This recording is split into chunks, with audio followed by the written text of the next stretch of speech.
કે મારે એક પ્રેમ શાસ્ત્રનું એટલે એક ભાગવતની રચના કરીએ છીએ, તો હું બોલું એ તમારે લખવાનું છે. ગણપતિ કહે છે કે હું લખું એની ના નહીં, પણ મારી અને તમારી વચ્ચે એક શરત. શું? તો કે હું નવરો નહીં બેસું. તો ભગવાન વ્યાસ કહે છે કાંઈ વાંધો નહીં, કારણ કે એનું વાહન ઉંદર છે એટલે ઉધગ. તો ભગવાન વ્યાસને કંઈ કામ હોય ઘરકામ, તો 1 ફૂટ લાંબો એક શ્લોક બોલે એટલે એને સમજવામાં ગણપતિને થોડી વાર લાગે તો આ બધું કામ તે કરી લે. આવી રીતે ધીરે ધીરે ધીરે ધીરે આ ગ્રંથ તૈયાર થયું છે. હવે ગ્રંથ તો તૈયાર થઈ ગયું, પણ ગ્રંથને લાયક આ ગ્રંથ કોણ વાંચી શકે? આનો પ્રચાર પ્રસાર કોણ કરશે? આની ચિંતા ભગવાન વ્યાસને થવા લાગી છે.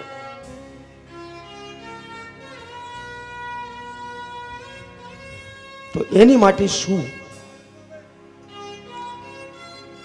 તો સૌથી પહેલા ભગવાન વ્યાસ નિસંતાન હતા.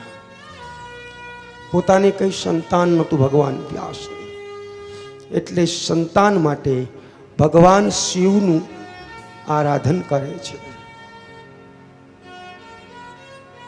કારણ કે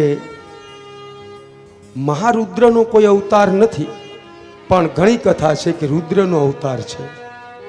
રુદ્ર હનુમાનજી મહારાજ જેમ રુદ્ર અવતાર હતા એમ રુદ્રના અવતારો છે, પણ મહારુદ્રનો કોઈ અવતાર નથી. એટલા માટે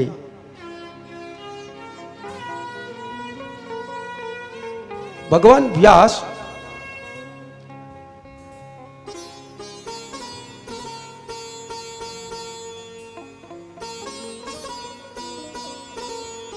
એ ચિંતામાં હતા અને ભગવાન શિવનું આરાધન કર્યું, એટલે ભગવાન પ્રસન્ન થયા છે.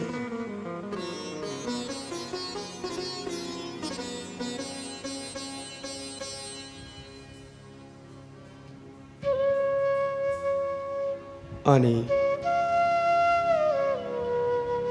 ભગવાન વ્યાસ કહે છે કે હે પ્રભુ, હું એક એવા લાયક પુત્રની ખોજમાં છું.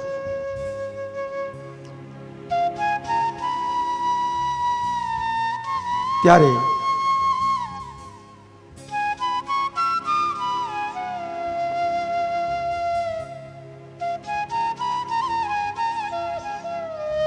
હે પ્રભુ, મારે આપ સમાન એક પુત્રની જરૂર છે. કારણ કે ભગવાન શિવને પણ આ સંસારમાં આવવું ગમતું નથી. મેં અને તમે સારા કપડાં પહેર્યા હોય અને કોલસાની ખાણીમાં ઉતરીએ તો કપડાં ખરાબ થયા વગર રહે જ નહીં. એમ ભગવાન પણ એ વિચાર કરે છે કે હું આ સંસારમાં જઈશ તો આનો પ્રશ્ન થયા વગર રહેશે નહીં. હું અને તમે ગમે એટલી ભક્તિ કરીએ ને સાહેબ, છતાં પણ આ સંસારનો પ્રશ્ન મને તમને અવશ્ય થઈ જાય છે કે ક્યાંક તો એવી જગ્યા આવી જાય કે મારો તમારો ક્યાંક સ્વાર્થ ઊભો થઈ જાય. ગમે એવી સાચી નીતિ ન્યાયથી હું તમે જીવતા હોય તોય.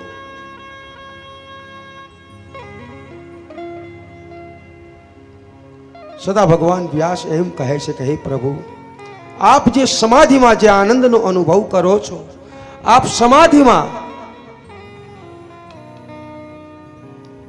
જે સુખ ભોગવો છો એ સુખને આ સંસારને મળે, એટલા માટે પ્રભુ આપ મારા ઘરે પુત્ર થઈ અને પધારો. ત્યારે ભગવાને વિચાર કર્યો છે કે મારી પાસે જે કંઈ આનંદ છે, મારી પાસે જે જ્ઞાન છે,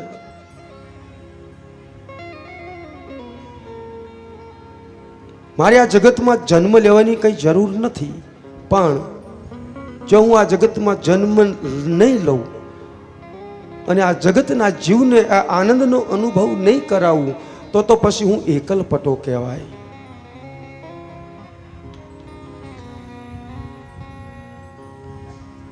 અને હે પ્રભુ, આપ તો પરમ તત્વ છો, આપને માયા શું કરી શકે?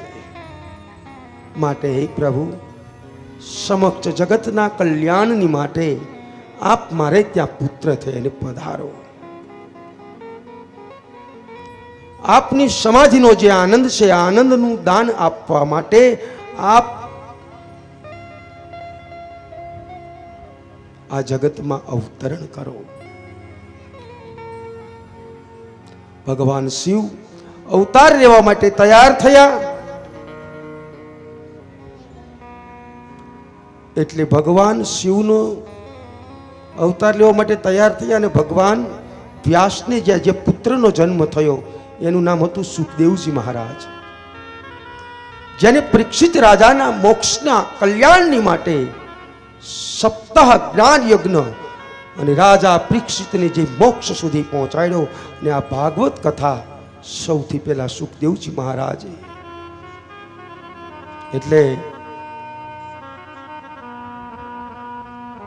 ભગવાન શિવ અવતરણ લેવા માટે તૈયાર થયા છે. કારણ કે ભગવાન તો નિર્વિકાર છે. ભગવાન પોતે જન્મથી વિરક્ત છે. સોળાની એમાં વૈરાગ્ય છે. અને એવા કોઈ જ્ઞાની પુરુષ હોય જે વિરક્ત હોય, નિર્વિકારી હોય, એનામાં વૈરાગ્ય હોય, તો આજ પણ આ માયા એને દુખી ના કરી શકે સાહેબ. કારણ કે જ્ઞાની પુરુષોને માયા પજવી ના શકે. જ્ઞાની પુરુષો તો માયાથી અસંગ હોય છે. તો આગળ ભગવાન શિવનો જન્મ સુખદેવજી નામ તરીકે કેવી રીતે થયો એની કથામાં જઈએ તો સુખદેવજીના જન્મની કથા અનેક પુરાણોની અંદર આપણે જોઈએ છીએ. એમાંથી શ્રીમદ ભાગવત પુરાણની અંદર સુખદેવજી મહારાજ 16 વર્ષ સુધી માના ગર્ભની અંદર રહ્યા હતા. 16 વર્ષ. ત્યાર પછી 16 વર્ષ સુધી માના ગર્ભની અંદર સુખદેવજી મહારાજ પરમ પિતા પરમાત્માનું ધ્યાન ધરીને બેઠા હતા. અને ભગવાન વ્યાસ પૂછે છે એક પ્રશ્ન,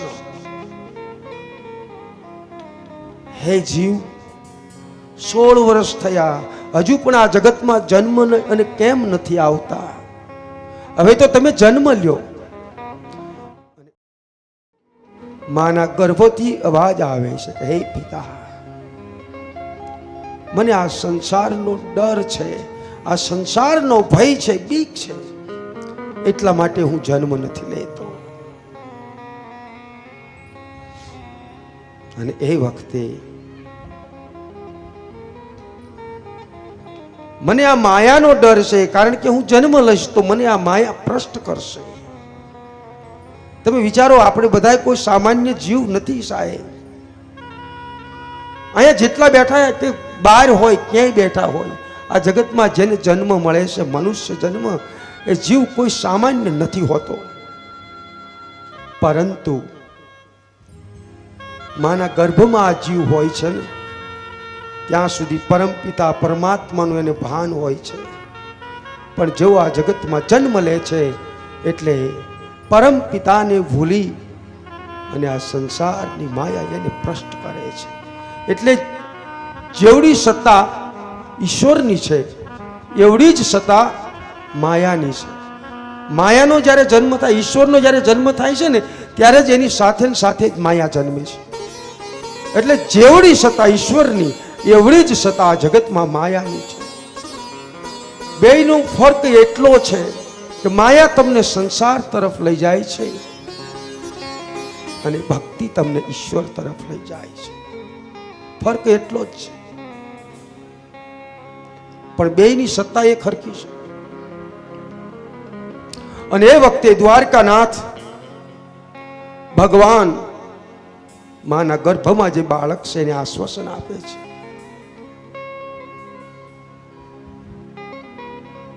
હે જીવ, હું દ્વારકાનાથ તમને વચન આપું છું કે આ જગતમાં 16 વર્ષ થયા તમે માના ગર્ભમાં છો, હવે તમે જન્મ લ્યો. હું તમને વચન આપું છું કે મારી માયા તમને પ્રષ્ટ નહીં કરી શકે. ભગવાને જ્યારે વચન આપ્યું છે ને ત્યારે સુખદેવજી મહારાજ માતાના ગર્ભમાંથી બહાર આવે છે.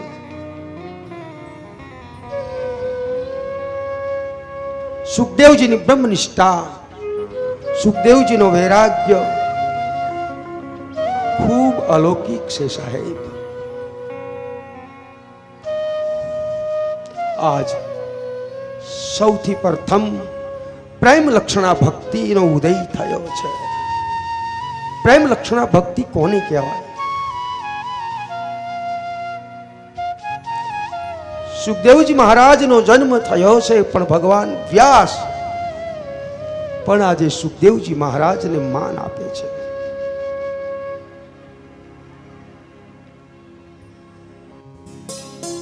માં અરણી દેવી ખૂબ ખુશ થયા છે. દુઃખ ત્યારે થયું છે, દીકરાનો જન્મ થાય ને ત્યારે આપણે બધાય ખુશી હોઈએ સાહેબ. આ કથા મારી ને તમારી સાથે આખી કથા જોડાયેલી છે, પણ સમાધિ ભાષામાં કથા છે. સુખદેવજીનો જન્મ થયો, આખો પરિવાર રાજી થયો છે, પણ સુખદેવજી જન્મતા વેત એને આ માયા પ્રષ્ટ ના કરે એટલા માટે ઘર છોડી અને નીકળી ગયા છે. જેવું ઘર છોડ્યું એટલે અરણી દેવી રડવા લાગ્યા છે. માં છે ને, મેં કાલે તમને કથામાં એમ કીધું હતું કે આજનો યુવાન માને એક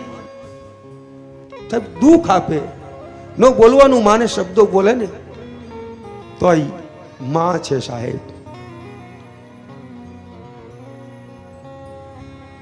અરણી દેવી રડવા લાગ્યા છે. ભગવાન વ્યાસને કહે છે, એ પ્રભુ, મારો દીકરો જાય છે, ઘર છોડીને જાય છે.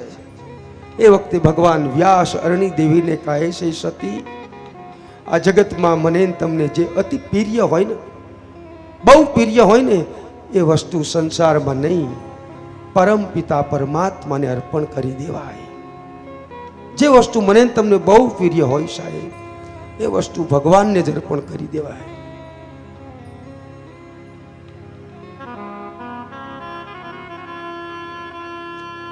જે ભગવાન વ્યાસ પોતાની પત્નીને બોધ આપતા, એ જ ભગવાન વ્યાસ થોડી વાર પછી સુખદેવજીની પાછળ દોડે છે. રોકાઈ જા બેટા, તું અમને છોડીને ન જા. હું તને ક્યારેય લગ્ન કરવાનો આગ્રહ નહીં કરું, ભલે તું ભક્તિ કરે, ભલે તું બ્રહ્મનિષ્ઠ નિર્વિકારી જીવે, હું તને ક્યારેય લગ્નનો આગ્રહ નહીં કરું. બેટા રોકાઈ જા. આગળ સુખદેવજી મહારાજ છે, પાછળ ભગવાન વ્યાસ દોડે છે. ભગવાન વ્યાસ રડે છે, પુત્રક્ષણા જાગી છે, દોડે છે પાછળ. અને એ વખતે જંગલના વૃક્ષ થકી સુખદેવજી મહારાજ ભગવાન વ્યાસને સંદેશો આપે છે. કેવો આપ્યો છે? વૃક્ષ ભગવાન વ્યાસને એમ કહે છે કે હે પ્રભુ, હે વ્યાસ, અમને આ જગત પથ્થર મારે ને તોય અમે આ જગતને અમારા સંતાનો આપી દઈએ છીએ. અને તમે આવા જ્ઞાની પુરુષ, અને તમે પુત્રના સુખની માટે પાછળ દોડો છો. આજ પણ ફળ, કોઈ પણ વૃક્ષ હોય ને એનું ફળ એના સંતાન છે સાહેબ. કોઈ પણ વૃક્ષ હોય, પછી આંબાનું હોય કે બોરડીનું હોય, વૃક્ષની અંદર જે ફળ આવે છે એ વૃક્ષનું સંતાન છે. આપણે એ વૃક્ષમાંથી ફળની માટે પથ્થર ઘા કરીએ ને તો આ જગતનું વૃક્ષ આપણને ફળ આપે છે સાહેબ. આપણે જેને પથ્થર મારીએ છીએ એ મને તમને ફળ આપે છે. અને એ વૃક્ષ ભગવાન વ્યાસને એમ કહે છે, તમે પુત્રના સુખની માટે પાછળ દોડો છો. છતાં પણ ભગવાન વ્યાસ પાછા નથી વળ્યા. ઇતકે આગળ ભગવાન વ્યાસ દોડે છે તો કોઈ નદીના કિનારા ઉપર અપસરાઓ કપડાં ધોય છે. ત્યાંથી દિગંબર અવસ્થાની અંદર સુખદેવજી મહારાજ દોડીને નીકળ્યા છે તો કોઈ સ્ત્રીએ વસ્ત્ર નથી પહેર્યું. સાહેબ દિગંબર અવસ્થામાં હતા સુખદેવજી મહારાજ, દોડીને નીકળી ગયા છતાં પણ કોઈએ વસ્ત્ર ન પહેર્યું. પણ 70 વર્ષની ઉંમરના ભગવાન વ્યાસ એ નદીના કિનારા ઉપર પહોંચ્યા ને તો બધી જ અપસરાઓ કપડાં પહેરવા લાગી છે. અને એ વખતે ભગવાન વ્યાસને દુઃખ લાગ્યું હતું કે મારો યુવાન દીકરો 16 વર્ષનો ગયો તો તમે કોઈએ કપડાં ન પહેર્યા અને હું વૃદ્ધ 70 વર્ષનો તમે કપડાં પહેરી લીધા. એનું શું કારણ છે? આનું કારણ શું? શા માટે? મારી તો 70 વર્ષની વૃદ્ધ ઉંમર છે. અને એ વખતે પેલી અપસરાઓ કહે છે ભગવાન વ્યાસને કે સુખદેવજી મહારાજ જે નીકળ્યા ને એની દ્રષ્ટિમાં કોણ સ્ત્રી અને કોણ પુરુષ એને ખબર નથી. કારણ કે એ તો સોળાની વૈરાગ્યવાન પુરુષ છે, એ બ્રહ્મનિષ્ઠ પુરુષ છે, નિર્વિકારી પુરુષ છે. એને સ્ત્રી અને પુરુષના ભેદની નથી ખબર. આ જે જીવને સ્ત્રી અને પુરુષના ભેદની ખબર પડે ને કે આને સ્ત્રી કહેવાય, આને પુરુષ કહેવાય, એની માટે આ બધી જરૂર છે. પણ તમને એ ખબર પડી કે આ મારો દીકરો છે એટલે એમ કપડાં પહેરી લીધા છે. દીકરા દીકરા કરતા પાછળ દોડો છો ને એટલે તમને જે માયાએ પ્રશ્ન કર્યો છે એટલા માટે અમારે આ કપડાં પહેરવા પડ્યા. સાહેબ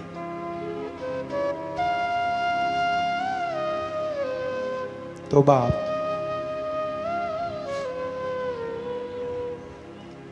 ત્યાર પછી સુખદેવજી મહારાજ કહે છે કે હે પિતાજી, તમે પુત્રના પ્રેમમાં આટલા પાગલ ન બનો.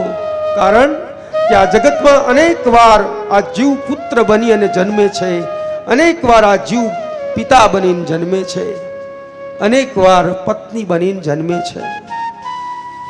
આ જન્મમાં હું તમારો પુત્ર તો કોઈ જન્મમાં હું તમારો બાપ પણ હોઈ શકું. અનેક જુદું જુદું જ્ઞાન આપે છે.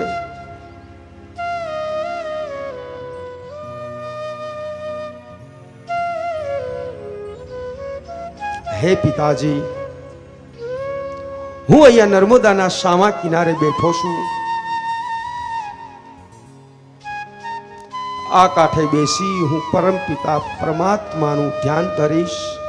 પિતાજી, તમે સામા કિનારે રહી તમે મને જોઈ અને આનંદનો અનુભવ કરજો. પણ હે પિતાજી, ભલે તમે મને જો પણ જીવનમાં ક્યારેય ભૂલ ના કરતા. કેમ? ધ્યાન તો મારું નહીં, ધ્યાન પરમ પિતાનું કરજો. એટલે આ જગતમાં કોઈનું ધ્યાન રાખવાની જરૂર નથી. શું છે ખરેખર? કોઈનું ધ્યાન રાખવાની જરૂર નથી. પણ મારે અને તમારે બધાને કંઈક ધ્યાનમાં લેવાની જરૂર છે. ત્યાં સુધી આપણે આ જગતનું ધ્યાન રાખશું અને આ જગતનું ધ્યાન રાખવા રહીશું તો મને તમને આ સંસારમાંથી કંઈક સત્વ ગુણ હું અને તમે ધ્યાનમાં નહીં લઈ શકીએ. કોકનું ધ્યાન રાખવામાં બાપ, કોકનું ધ્યાન રાખવું ને એની કરતાંય મારા અને તમારા જીવનની અંદર કેટલા ગુણ અને કેટલા અવગુણ છે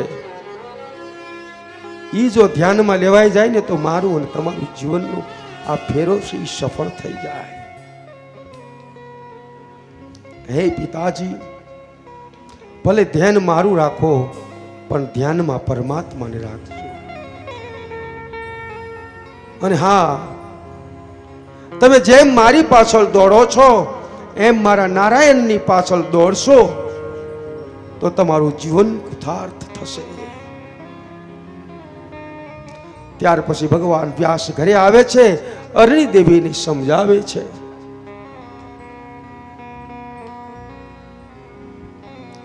હે સતી, આ જીવનમાં તમને જે બહુ ગમતી વસ્તુ હોય એ મારા અંતર્યામીને અર્પણ કરી દો, તો જ આપણું જીવન પ્રભુને ગમે. પણ અહીંયા તો એ જ વાતનું દુઃખ છે કે જે આપણને ગમે એ કોઈનો લઈ જવું પડે. અહીંયા એ મોટામાં મોટું દુઃખ છે. ઘણા જીવ એવા હોય કે એને પૈસા ગમે પણ પરમાત્મા નો ગમે. જેટલા તમે પૈસાની પાછળ પાગલ છો એટલા જ જો હું અને તમે પરમાત્માની પાછળ પાગલ હશું, મારું તમારું જીવન ધન્ય બની જશે.